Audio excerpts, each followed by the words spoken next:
Hi friends, it's Danielle with Take Care Mama. I am in my son's pretty messy room, but I'm going to be going through this chart we put together that we've been using for distance learning that has been super helpful. So let's look at it. I got everything at Dollar Tree besides things I had on hand.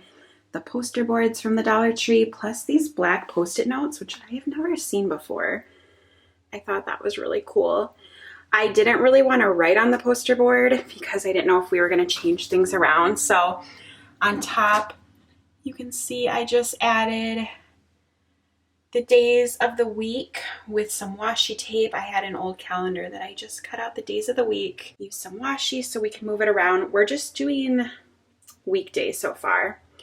So then each day has 3 black post-it notes. And then over here on the right, it talks about what they are. So the top row is chores. He gets a sticker for different chores. Then schoolwork, which I'll show you in a second. And then the last row is behavior. We have lots of hard times during mealtime and with Norma, his sister. So that's mainly how he earns stickers. And then with washi tape, I put his daily schedule down here. So he gets a sticker when he does different meetings and different activities.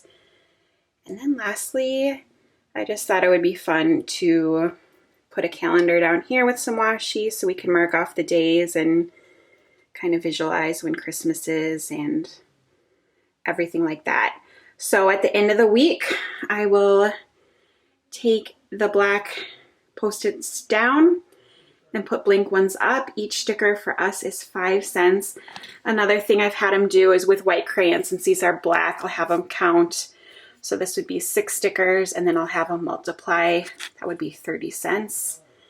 And he saves them up and cashes them in, I don't know, every couple weeks. Let me know if you have any questions, any other tips that you found helpful.